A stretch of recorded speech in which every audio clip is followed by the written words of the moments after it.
বোঝার জন্য আপনাদের সহজ হয়ে যাবে।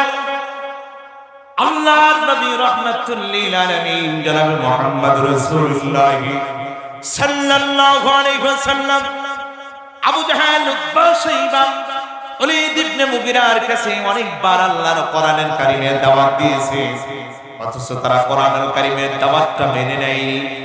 শুধু তাই নাই, নবী করিম সাল্লাল্লাহু আলাইহি ওয়াসাল্লামকে বিভিন্ন ভাবে উপহাস করার জন্য, অপমান করার জন্য তারা বিভিন্ন ষড়যন্ত্র করেছে। একদিনের ঘটনা, আল্লাহর নবীর সামনে আবু জাহেল এসে উপস্থিত হয়ে গেলেন। আবু জাহেলের হাতের মধ্যে ছিল পাথর। যারা বলেন কি পাথর হাতের মধ্যে নিয়ে উপস্থিত হলেন, এসে ডেকে বললেন, ও আব্দুল্লাহর বেটা মুহাম্মদ, তোমার সামনে আমি তোমার চাচা এসে উপস্থিত হয়ে গেলাম। বলো ভাতিজা, আমার হাতের মধ্যে কি আছে দেখি, তুমি বলতে পারো কিনা? তুমি যদি আমার হাতের মধ্যে কি আছে এটা বলতে পারো, আমি বুঝতে পারবো তুমি প্রকৃত আল্লাহর নবী, আল্লাহর পয়গম্বর, তুমি আল্লাহর রাসূল। এটা আমি মেনে নিব আর কালিমা পড়ে মুসলমান হয়ে যাব। এমন কথা যখন বললেন, আল্লাহর নবী ডেকে বললেন, চাচা কি মনে করেন আপনি আমাকে? আপনি আমার কাছে এসে আপনার হাত চিমট করে বলছেন, ভাতিজা মুহাম্মদ, হাতের মধ্যে কি আছে বলতে হবে। কিন্তু চাচা শোনেন, আমি মুহাম্মদ সাল্লাল্লাহু আলাইহি ওয়াসাল্লাম বলে দিলাম, এটা তো গায়েবের খবর, অদৃশ্য, যেটা দেখা যায় না। আর এমন অদৃশ্য খবর, গায়েবের খবরের মালিক তো আমি মুহাম্মদ না, এটার মালিক আমার আল্লাহ। জোরে বলেন সুবহানাল্লাহ। নবীজি বলেছেন এটা গায়েবের মালিক জানেন কে? অথচ এই দেশের কিছু পীর নামের ভণ্ড আছে যারা মানুষের হাত দেখলে সব গায়েবের খবর বলে দেয়, আছে না নাই? নবীজি এখন বললেন, চাচা গায়েবের খবরটা আমি বলতে পারি না, হাতের মধ্যে কি আছে এটা আমার কাছে তো কোনো গায়েবের খবর আসে না, আমি কিভাবে বলবো?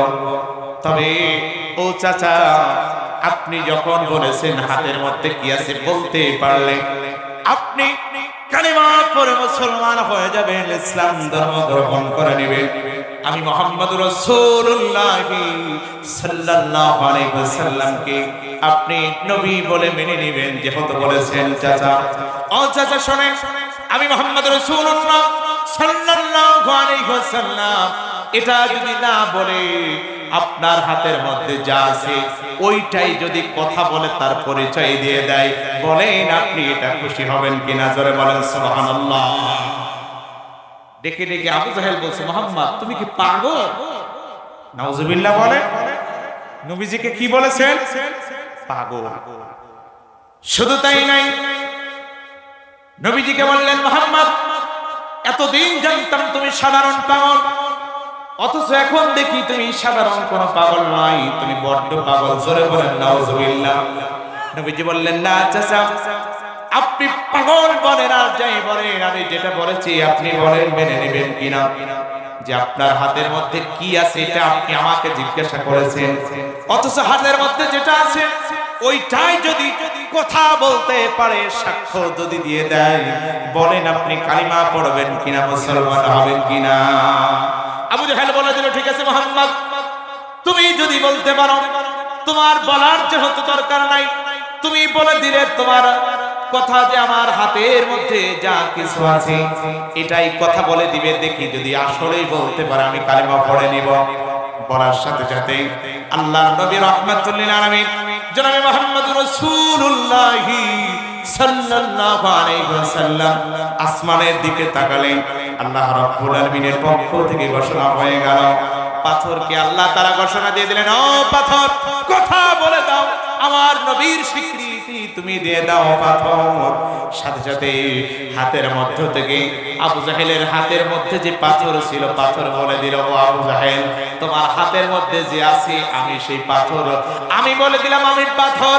আর শুধু তাই নয়, ইনি হচ্ছেন এমন একজন ব্যক্তি, পাথর বলে দিলেন, আশহাদু আল্লা ইলাহা ইল্লাল্লাহ ওয়াহদাহু লা শারীকা লাহু ওয়া আশহাদু আন্না মুহাম্মাদান আবদুহু ওয়া রাসূলুহু। চিৎকার দিয়ে বলেন সুবহানাল্লাহ, লা ইলাহা, মহব্বতে লা ইলাহা ইল্লাল্লাহ, লা ইলাহা, লা ইলাহা ইল্লাল্লাহ মুহাম্মাদুর রাসূলুল্লাহ সাল্লাল্লাহু আলাইহি ওয়াসাল্লাম।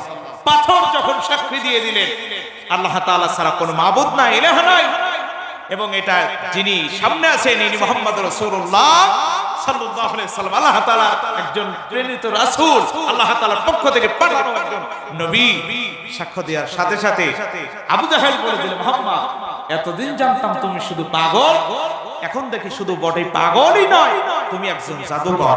জোরে বলেন নাউজুবিল্লাহ। প্রিয় ভাইয়েরা আমার, রাসূলের যুগে রাসূলকে পাগল বলে, জাদুকর বলে গালি দিত। আর সময় যিনি 50টি বছর কোরআনের তাফসীর করেছেন ওই আল্লাহর সাইদিকে এরা রাজাকার বলে গালি দিয়েছে, ঠিক কি না বলে? কিন্তু এদেশের মানুষ সব কিছু বুঝে গিয়েছে, কে রাজাকার, কে দুর্নীতিবাজ, কে সাদাবাজ, কে দুই নাম্বারি লোক, জাতির চিন্তার কিছু বাকি না, ঠিক কি না বলে? তবে বাস্তবতা এটাই, এই দিন আমরা ফিরে পেতাম না যেই দিন আল্লাহ